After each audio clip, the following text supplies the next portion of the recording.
అయిన కొత్తలో 1.5 సంవత్సరానికి నా భర్తకి ప్యాంక్రియాటైటిస్ అనే జబ్బు రావడం జరిగింది. ఆ జబ్బు వచ్చిన తర్వాత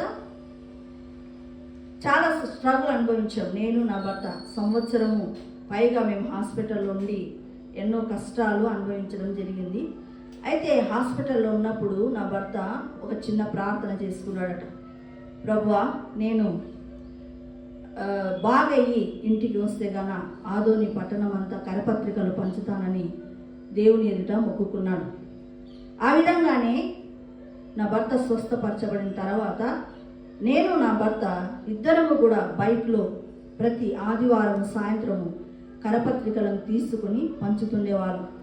ఆ రీతిగా ఆదోని పట్టణం అంతా కూడా పంచాం. చూడండి,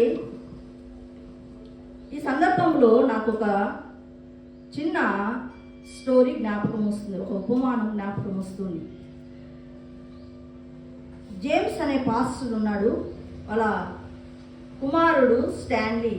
ఇద్దరు కూడా ప్రతి ఒక్క దినము కొన్ని కరపత్రికలను తీసుకుని వీధుల వెంట పంచుతూ ఉండేవారు. ఒకరోజు ఆదివారపు కూడికైన తర్వాత చాలా భారీగా వర్షం పడతా ఉంటే జేమ్స్ తండ్రి ఏమన్నాడంటే, ఈరోజు కరపత్రికలు పంచడానికి వద్దులేనన్నా, ఈరోజు ఇంటి దగ్గరే ఉందాము అన్నాడు. అయితే చిన్న పిల్లవాడైనటువంటి స్టాన్లీ అందుకు ఒప్పుకోలేదు. డాడీ, ఒకవేళ ఈరోజు ఎవరైనా పరలోకానికి రావాల్సి ఉంటే తప్పిపోతుంది కదా డాడీ అని అంటే, తండ్రి ఎంత వారించినప్పటికీ కూడా కుమారుడు వినలేదు. తన కరపత్రికలు చేత పట్టుకొని ఇంటింటికి వెళ్ళి ఒక్కొక్క ఇంటి దగ్గర ఆ యొక్క వర్షంలోనే కరపత్రికను ఇస్తూ యేసు నిన్ను ప్రేమిస్తున్నాడని కరపత్రికలు ఇస్తూ వెళ్ళాడు. లాస్ట్కు ఒక కరపత్రిక మిగిలి ఉంది. ఆ కరపత్రికను తీసుకొని చివరి ఇంటి దగ్గర డోర్ దగ్గర నిలబడి డోర్ కొట్టాడు. ఒకసారి కొట్టాడు, 2 సార్లు కొట్టాడు, అలాగా 4-5 సార్లు డోర్ను కొట్టాడు. అయితే తలుపు తీవలేదు. ఇక చివరిసారిగా డోర్ కొట్టి నేను వెళ్ళిపోతాను, ఇంట్లో ఉన్నారో లేదో అనుకున్నాడు. చివరిసారిగా డోర్ కొట్టినప్పుడు ఒక ముసలామె తలుపు తీసి, ఏం బాబు అని. అప్పుడు ఆ చిన్న పిల్లవాడు యేసు నిన్ను ప్రేమిస్తున్నాడు అని కరపత్రిక ఇచ్చాడు.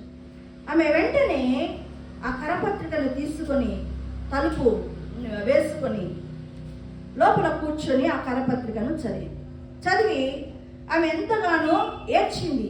నా కోసము ఒకరు ఉన్నారా? ఈ లోకంలో నాకు ఎవ్వరూ లేరే, నేను ఒంటరిదాన్ని అయిపోయానే, నన్ను చూసుకునేవారు లేరని నేను ఈ దినము చనిపోవాలని అనుకున్నాను.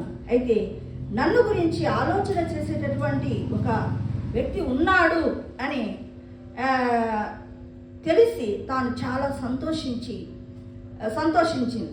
తర్వాత ఆదివారం ఆమె మందిరానికి ఆ యొక్క మందిరానికి అడ్రస్ పట్టుకొని అక్కడ ఉన్నటువంటి ఫోన్ నెంబర్ని తీసుకొని ఆమె మందిరానికి వెళ్ళింది. పాస్టర్ గారు వాక్యం చెప్పిన తర్వాత, సాక్ష్యాల టైంలో మీ జీవితాలలో ఏమైనా మేలు జరిగి ఉంటే ఆ యొక్క మీ యొక్క సాక్ష్యాన్ని పంచుకోమని పాస్టర్ గారు అనౌన్స్ చేశారు. అప్పుడు చివరన కూర్చున్నటువంటి ఆ ముసలామె నడుచుకుంటూ ఆల్టర్ ప్లేస్ దగ్గరకు వచ్చి తను సాక్ష్యం చెప్పడం ప్రారంభించింది.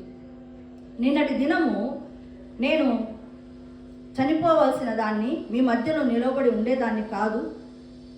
ఒక చిన్న పిల్లవాడు భారీగా వర్షం పడుతూ ఉంటే ఒక చిన్న కరపత్రికను తీసుకుని వచ్చి నా చేతికి అందించాడు.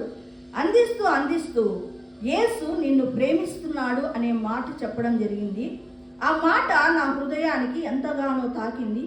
నేను తలుపు వేసుకుని వెళ్ళి ఆ కరపత్రికను చదివి ఎంతగానో వెక్కి ఏడ్చాను. నేను అసలు ఇక ఈ లోకంలో నాకు ఎవరూ లేరు అని నేను అనుకున్నాను, కానీ నా కోసము యేసయ్య అనే అతను ఉన్నాడు అని నేను గ్రహించి నేను నెమ్మది పొంది హృదయములో, ప్రభువా నీవు నా కోసం ఉన్నావా, నా కష్టాలు తీర్చడానికి నీవు ఉన్నావని నాకు తెలియదు ప్రభువా, ఈ దినము నేను తెలుసుకున్నాను. నా హృదయములో ఒక రకం చాలా హృదయం సంతోషంతో నింపబడింది అని నేను ఆదివారం ఈరోజు వచ్చి మీ మధ్యలో నేను సాక్ష్యము చెబుతూ ఉన్నాను. చూడండి, ఈ యొక్క అరీతిగా ముసలామె రక్షింపబడింది, యేసయ్యను నమ్ముకుంది.